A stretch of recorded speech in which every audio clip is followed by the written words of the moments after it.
मऊगंज जिले से एक गंभीर मामला सामने आया है, जहां निजी स्वामित्व की भूमि पर अवैध कब्जे का प्रयास करने और बाद में सोशल मीडिया के जरिए जमीन मालिकों को बदनाम करने के आरोप लगे हैं। भूमि स्वामियों ने पूरे मामले को साजिश बताते हुए आरोपियों के खिलाफ सख्त कार्यवाही की मांग की है। मामला मऊगंज तहसील अंतर्गत ग्राम रकरी का है। भूमि स्वामियों के अनुसार खसरा नंबर 1206 रकबा 3.028 हेक्टेयर भूमि का विधिवत बंटवारा और नक्शा तरमीम पहले ही पूर्ण हो चुका है। इसके बावजूद रामभुवाल पटेल, शशिकांत पांडे, नरेंद्र पांडे सहित अन्य लोगों द्वारा जमीन पर अवैध कब्जा करने का प्रयास किया गया।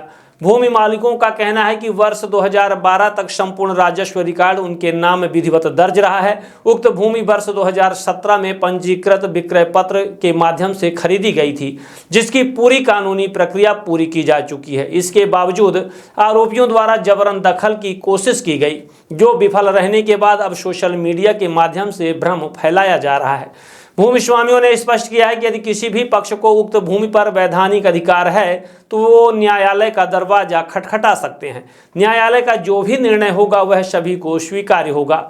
वहीं कब्जे के आरोपों को नकारते हुए भूमि स्वामियों का कहना है कि वे अपनी खरीदी गई जमीन की सुरक्षा के लिए मौके पर पहुंचे थे। उनका आरोप है कि रामभुवाल पटेल सहित करीब 15 लोग भूमि पर कब्जा करने की नीयत से पहुंचे थे। इसके अतिरिक्त भूमि स्वामियों ने यह भी आरोप लगाया है कि संबंधित पक्षों द्वारा पूर्व में भी धमकी, खरीदारों को भयभीत करने और विक्रय पत्र के गवाहों पर हमले जैसी घटनाएं की जा चुकी हैं। फिलहाल भूमि स्वामियों ने पूरे मामले की शिकायत संबंधित अधिकारियों से की है और निष्पक्ष जांच की मांग की है। अब देखना होगा कि प्रशासन इस विवादित भूमि मामले में आगे क्या कार्यवाही करता है। मऊजा रकरी की जमीन से संबंधित मामला है, जिसमें हम लोगों ने विधिवत हंसराज पांडे, शांति पांडे, सावित्री पांडे से विधिवत विक्रय पत्र के माध्यम से 2022 में हम लोगों ने जमीन खरीदा, पट्टा हुआ, नामांतरण हुआ और नक्शा भी तरमीम हुआ। और इसके बाद 2022 के बाद विधिवत हम लोग अभी तक लगातार कब्जेधारी हैं, उसमें किसी का अवैध कब्जा भी नहीं है। लेकिन अभी 10 दिन 15 दिन पहले रामभुवाल पटेल और शशिकांत पांडे और नरेंद्र पांडे वगैरह 15 की संख्या में उस भूमि पर कब्जा करने के लिए गए थे। हम लोगों को फ़ोन के माध्यम से सूचना मिली कि वो लोग आपकी ज़मीन में कब्जा कर रहे हैं। हम लोग जो जहाँ जिस स्थिति पे थे उस स्थिति पर मौके पर पहुँचे। हम लोगों ने उनसे बात किया कि यदि आप कब्जा करने की कोशिश कर रहे हैं, इसमें यह क्या आपका हक बनता है? यदि आपका हक बनता है तो वैध दस्तावेज दिखाइए। घंटों चली वार्ता के बाद उन लोगों ने ये माना कि हमारे पास अभी फ़िलहाल कोई दस्तावेज नहीं है, और फिर वो लोग वापस चले गए। हम लोगों ने उसमें विधिवत तारबारी करा करके कब्जेधारी हैं। लेकिन उन्होंने मीडिया, सोशल मीडिया के माध्यम से अपन लोगों के ऊपर गलत आरोप लगाया जा रहा है कि ये लोग हमारी ज़मीन पर अवैध कब्जा कर रहे हैं, जबकि रामभुवाल वगैरह लोगों ने ही पहले से योजनाबद्ध तरीके से उक्त ज़मीन पर अवैध कब्जा करने की कोशिश की। जब उन्होंने कब्जा नहीं कर पाया तो अनर्गल आरोप लगा रहे हैं। और रही बात, जहाँ तक अभी तमाम सोशल मीडिया में चल रहा है कि गन लेकर के दिख रहे हैं, क्योंकि लाइसेंसी बंदूक है, सुरक्षा का मामला है, तो भतीजे अभिषेक पटेल ने गन लेकर के कहीं दूसरे जगह पे थे।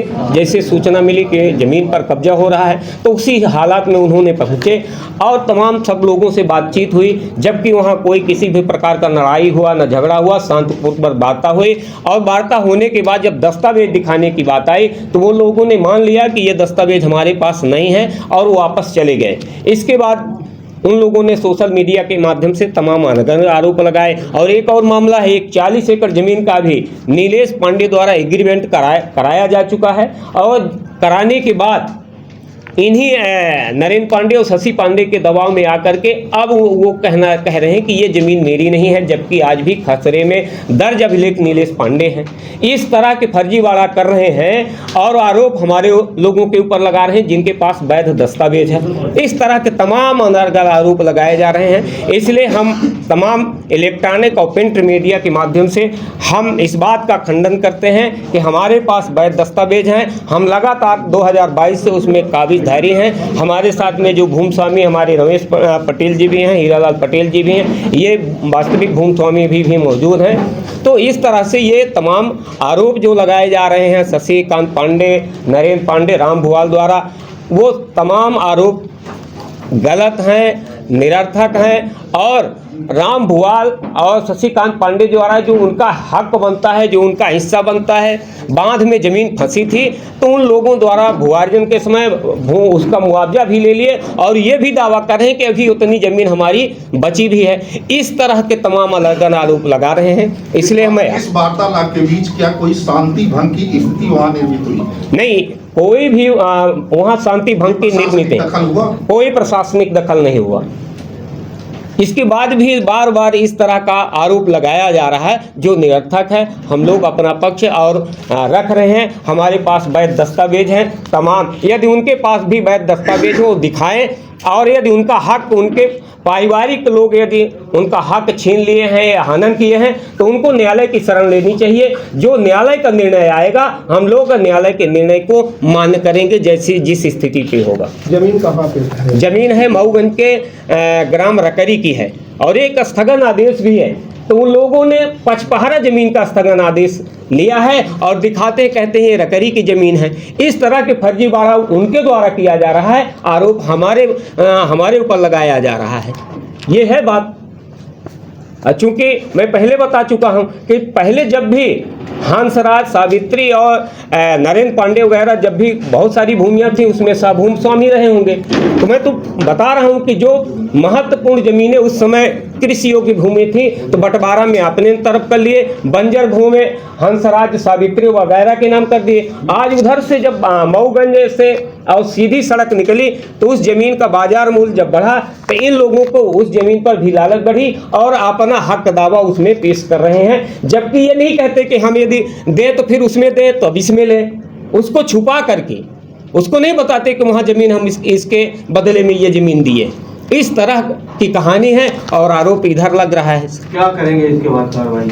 नहीं, कार्रवाई में हम क्या कहें, हम तो कह रहे हैं कि जो आरोप लगाए गए हैं वो झूठे हैं। हमारी दस्तावेज की जमीन, हमारे पास दस्तावेज हैं, हम काबिजधारी हैं, उसमें ना प्रशासन का दखल है। वो लोग अमल दखल करने गए थे, हम लोगों ने वार्ता के माध्यम से उनको कहा भी है कि दस्तावेज हो तो बताइए और इसके बाद चुपचाप वो लोग घरे चले गए। इसके बाद सोशल मीडिया का सहारा लेकर के अपने ऊपर आरोप लगा रहे हैं जिसका कोई शांति भंग की स्थिति नहीं हुई। यदि है तो वो लोग कहीं बताएं, वीडियो बनाए होंगे तो बताएं हमको कि हमको कोई गाली दिया है कि मारपीट करने के लिए। जमीन के रिकॉर्ड में कहीं हिस्सेदार हैं क्या? रिकॉर्ड में नहीं, वर्तमान समय में नहीं है, बहुत पहले हम नहीं बता सकते। जब रजिस्ट्री हुई जी और रजिस्ट्री के समय क्या वो हिस्सेदार? नहीं, उस समय हिस्सेदार नहीं थे। हमारी रजिस्ट्री 22 में हुई, हम 2017 से रिकॉर्ड देख करके। आप रिकॉर्ड हैं वो? हाँ, आप रिकॉर्ड में कोई हिस्सेदार नहीं है। जो स्थगन प्राप्त किया गया है जी, में आप लोगों को अनावेदक बनाया गया था क्या? नहीं, अभी हम लोगों को कोई नोटिस तो आई नहीं। वो पचपहरा की जमीन है। नहीं तो उसमें आप अनावेदक नहीं है? नहीं, उसमें आपको मतलब नहीं मतलब है उस स्थगनादेश से। भाई पचपहरा की जमीन है, उससे हमारा लेना देना नहीं है, हमारा रकरी की जमीन से। हंसराज के नाम पर? अच्छा, हंसराज के नाम पर। हाँ, तो हंसराज वो भूमि स्वामी उनके पारिवारिक मैटर है। भूमि लिखे हुए पचपहरा की फाइल है। नया ज़िला जो मऊगंज बना है, वहाँ पर हमने ज़मीन खरीदी रकरी में हंसराज पांडे के द्वारा। जो विधिवत हमारा रजिस्ट्री है, नामांतरण है, नक्शा है, सब कंप्लीट है। जब वहाँ पर हंसराज के परिवार के लोग गए, SK पांडे, प्रभुदयाल पटेल, उन्होंने जब कब्जा कर रहे थे, राम भुवाल पटेल, 10-15 लोग थे वहाँ पर कब्जा कर रहे थे, तो हम लोग को सूचना मिली तो हम लोग गए, अपना रिकॉर्ड लेकर के मैं खुद गया वहाँ पर। बातचीत हुई उनसे, उन्होंने हमारा रिकॉर्ड देखा। रिकॉर्ड देखने के बाद उन्होंने संतुष्ट हो गए कि आज आपकी ज़मीन है, हमारी नहीं है। हमारे परिवार वालों ने जैसा भी गलत बेचा है या सही बेचा है, आपका रिकॉर्ड सही है। और इसके बाद वो लोग बातचीत करके घर चले गए। किसी प्रकार का कोई विवाद नहीं किए, ना कुछ किए। हमारा नाम है रमेश कुमार पटेल। आपके नाम से? हमारे लड़कों के नाम पर है, सरंजीत पटेल, अरुण पटेल। कहाँ पर?